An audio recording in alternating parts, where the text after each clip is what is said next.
My name is Sherrod Patching, and the session today is on adapting your CS strategy through times of change. So a bit about me before we get started. So I am the head of the global technical account management team, or technical CSMs, at a company called GitLab.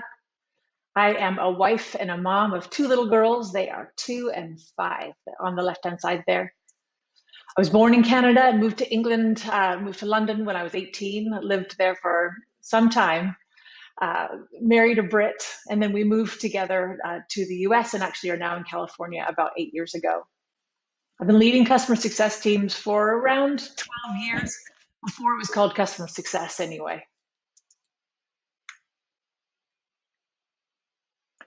So a bit about GitLab. We are an open DevOps or DevSecOps platform. We are an end-to-end collaboration platform, really for product design all the way through to the creation of the code, through to the release of the code, testing of the code, and release out into production. So we enable all the different teams that are involved in that process to collaborate in one place. We are an all-remote company. We've always been remote, so we are one of the largest all-remote technology companies. Today, over 1,300 people worldwide. And we're an open source platform. So we have customers and part of our community that contribute back to our platform that have seen over 2,200 code contributions to date. At GitLab, one of our key kind of pillars of our success is our values. And so I talk about our values here because it pertains to what some of the things I'm going to talk about as we go through the session today. So our values you can see here on the left-hand side. And iteration and transparency and collaboration are going to be some of the key ones that I'm going to really talk about today as we think about managing teams through change and actually some of the key strategies in doing so. At GitLab, we are, in transparency, we are public by default. So we have our handbook, which is available. It details all of our processes, a lot of kind of how we lead our teams, which is completely available to you. You can find it online. We also have GitLab.com, our actual instance, where we're talking about our builds, and our customers are actually contributing ideas and actually giving feedback on some of the things that we're currently thinking about releasing or in the process of releasing. We do retrospectives with customers often. We have very kind of open, transparent conversations with our customers around what worked, what didn't work, and what we can do better next time. And we really push ourselves to be transparent at the most important times, which is when it's hard. So speaking of hard, change is hard. I think if we didn't know that before, we certainly do now, coming through the past year and change that we've all been through. So I wanted to talk about kind of 3 key themes today as we think about change and how do we manage teams and build strategy through change. So one is that your ultimate strategy has to always be customer value. Everything you build has to be pivoted on, will this drive value for our customers? I'll then touch on some change management techniques, things that we've seen work, kind of models that we've seen that in implementing will give you somewhat of a framework in thinking about applying change. And then I want to touch some on leading with transparency, as I've been talking about how important this is, about being open to change, and about celebrating often really being the key to success. So your ultimate strategy, customer value has got to be pivotal to everything that we do. I think we know that. But oftentimes when things become more challenging, it can be easy to hunker down and to start thinking about maybe the competition that we're seeing looming. Maybe it could be that we become more focused on how do we actually just stay afloat, and we get hyper-focused on internal things that are happening potentially. Maybe it's that we're pivoting and we're discovering that as a result of some of what's happening economically, that an area of our business is really excelling, and we need to rethink about how we actually approach our customer base. But number one is don't fall back into feature function. Don't let yourself be trapped into that. I need to compete by going back to bells and whistles and shiny objects. Maybe there are features that you need to consider building, and maybe there are different areas of the platform that need to be built upon.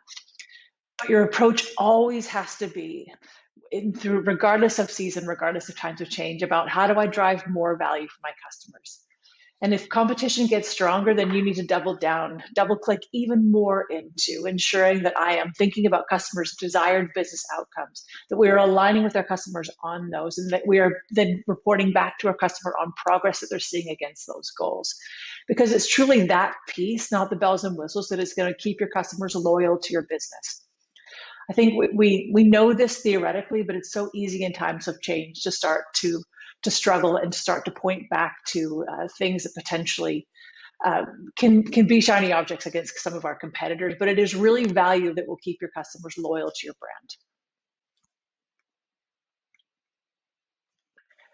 Metrics are the second piece, so don't lose sight of metrics. I think oftentimes when you're thinking about going through change, when we're thinking about the value potentially that we're driving for customers, we can then begin to look potentially at metrics, or maybe we don't have metrics, which is a completely separate piece. And those metrics become something that maybe is more aligned with the current situation that we're in, but doesn't necessarily relate back to customer value. So again, this is the key piece. Think about the why behind the metrics that you have. If your metrics are changing as a result of the change in strategy that you're going through, there needs to be a direct line back to how those metrics impact the customer. So for example, we think about onboarding and time to value.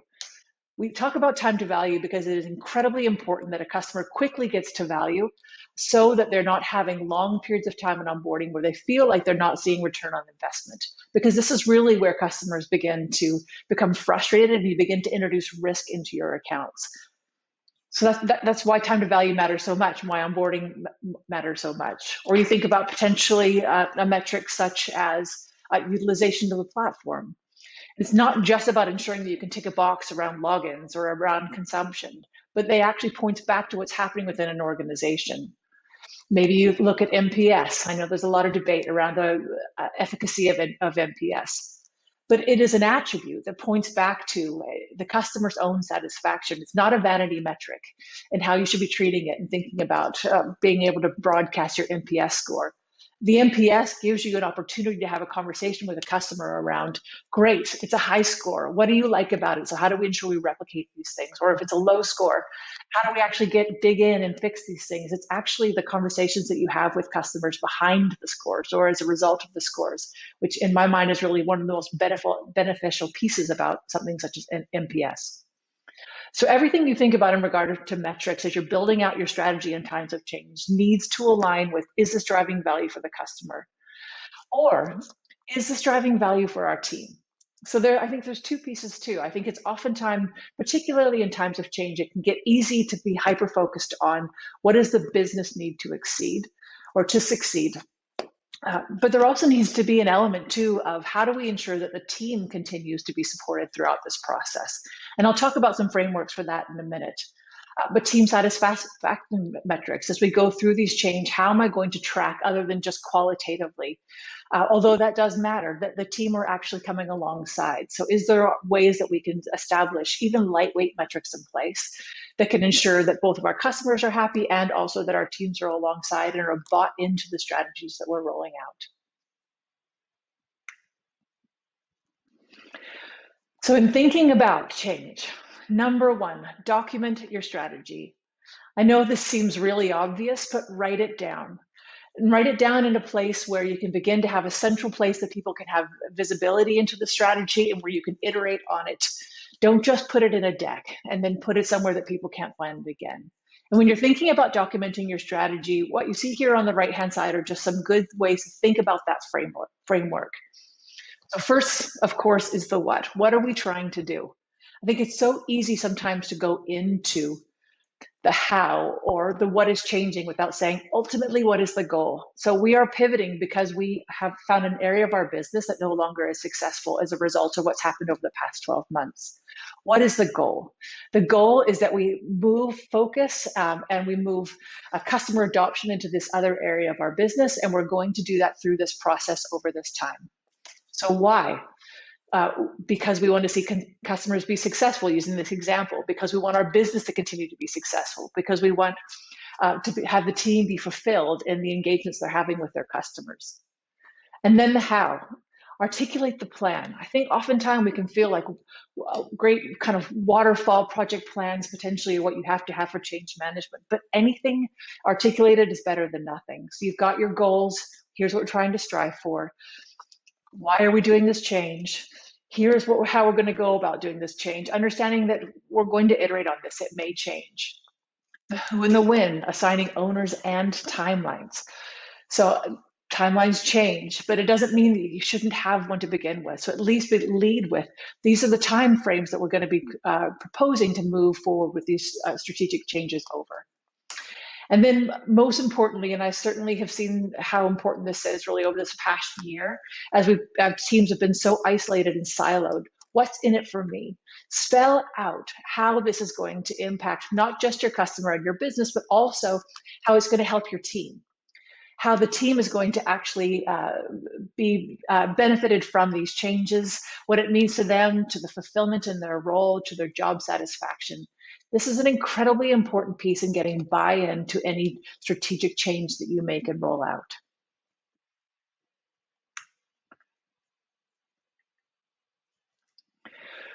Once you've documented your strategy and kind of gone through that initial process, then make room for feedback and iteration. I would highly recommend that your next step is not to then roll it out, but you actually open up a forum to receive feedback. We do this through issues at GitLab.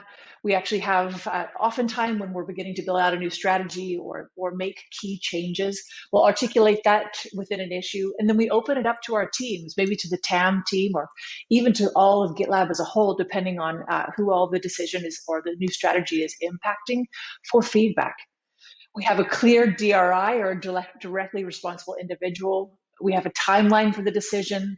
We're not moving to a vote in opening this up. We do want to make sure that we consider feedback early and often so that we don't roll something out and then discover that it's actually not the right direction, or that there are things we hadn't thought about, or maybe just that we don't get buy-in from the teams that we're rolling this out to because we didn't introduce the ideas to them early enough. Be transparent be as transparent as you can in the decision-making process. So document your strategy, open it up for feedback, whether you use GitLab for issues or whether that's a Google Doc, whether you present it in a QBR or a team meeting, but give people somewhere and give them an avenue to be able to feedback on that idea. And ideally in writing, somewhere where they can actually give that feedback, think about it, and you have that documented feedback that you could read through and then consider whether or not you potentially need to iterate on your strategy based on feedback. Then give yourself time for iteration. The last thing you need is to be able to have a day or two to get feedback when you're trying to ship a strategy and ship change within a couple of days. Assume that you're going to need to iterate on your strategy based on the feedback that you get from the teams, and give yourself that room. And then do make sure that it is clear to the teams that you are the one making the decision, or if not, that who is the one making the decision, that there's going to be a timeline, that all feedback will be considered, and then we are going to move forward within this set date.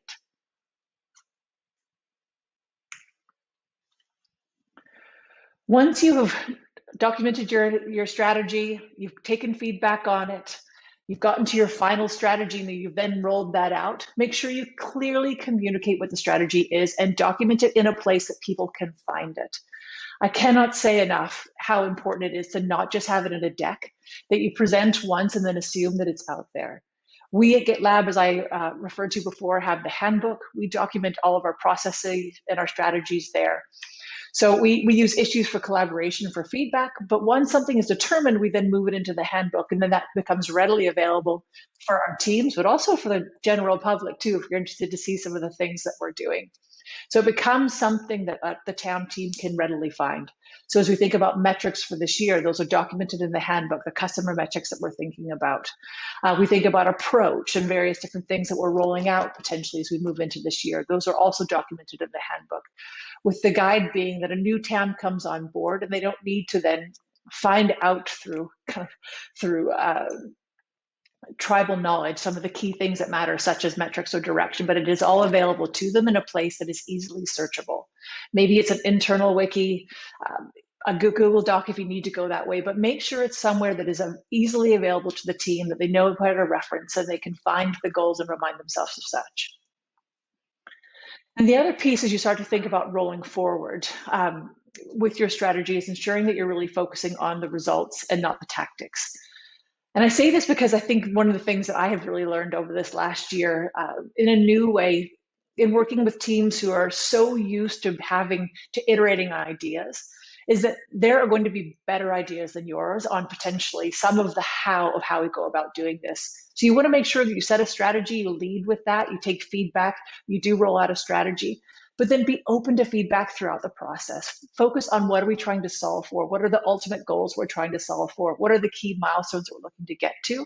And then let go of the tactics to a degree, to let the team actually give feedback on how things are going, and to give yourself both the flexibility and the freedom to really iterate on the steps to get you to those milestones and goals as you begin to work with your team on the rollout itself.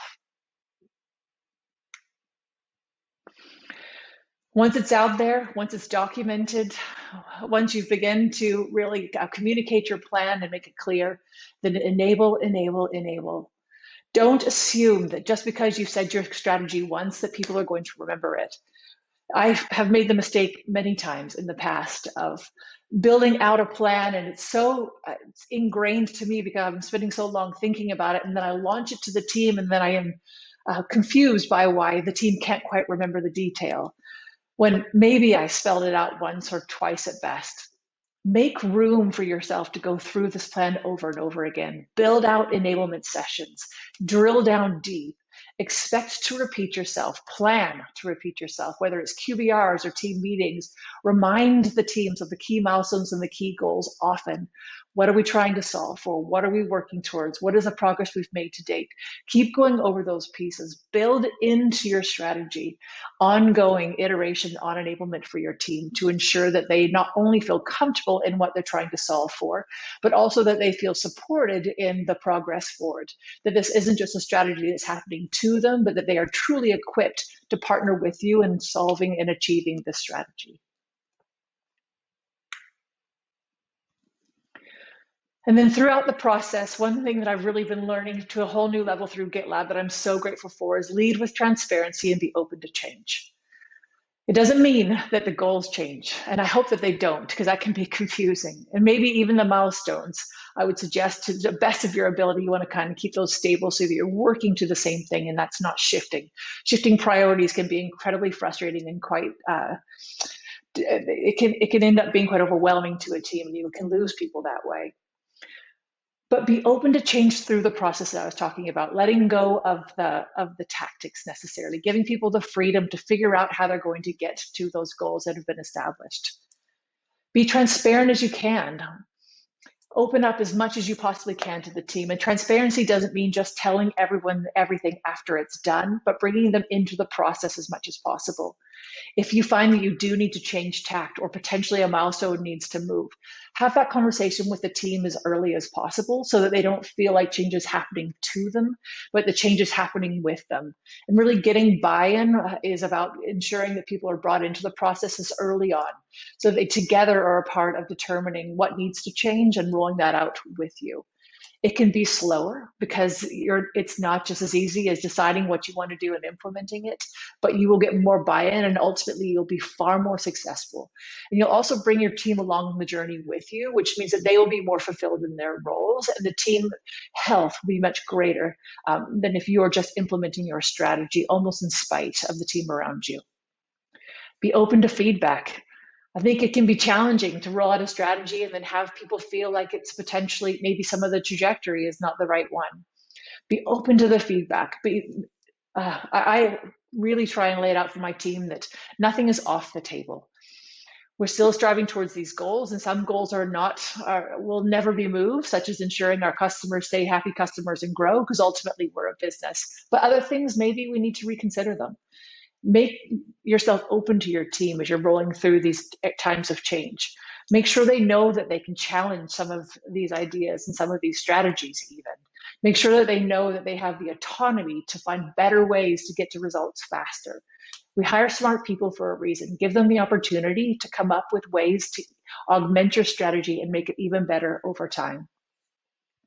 And then ensure you revisit and reiterate on your goals often. Just because we're working towards the same thing and we through OKRs or metrics, whatever it may be, know what the next milestone is, it can sometimes be easy to lose sight of the ultimate goal, just with everything that's going on, both professionally and also personally over this past year. So make sure you carve out time to reiterate, what are we trying to solve for? What does this mean for our teams? What are the benefits of us getting here?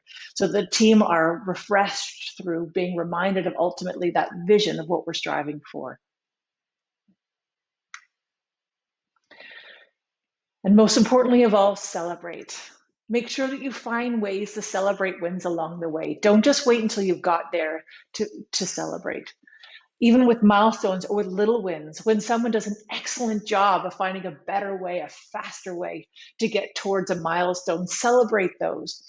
We have, at GitLab, we have discretionary bonuses where actually peers can nominate each other for discretionary bonuses, which is an awesome way just to say, hey, that was really great that you did.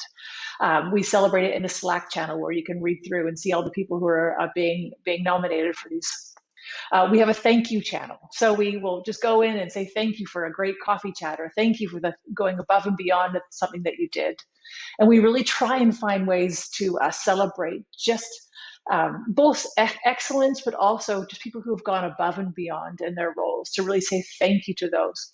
I think one of the things that I have really learned to a new degree working at GitLab is just how far that goes.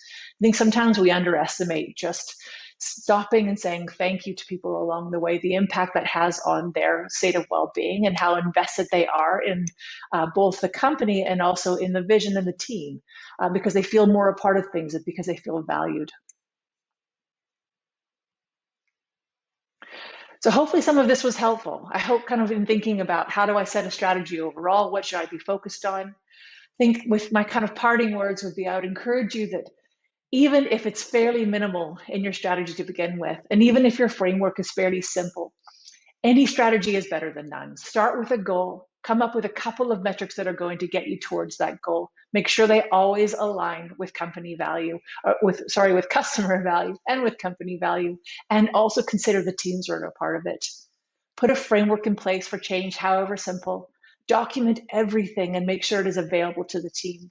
Be open and humble and available for feedback. Hope that others come up with better ways to get you to some of your milestones and objectives than you even came up with yourself. And then celebrate often. Thank you.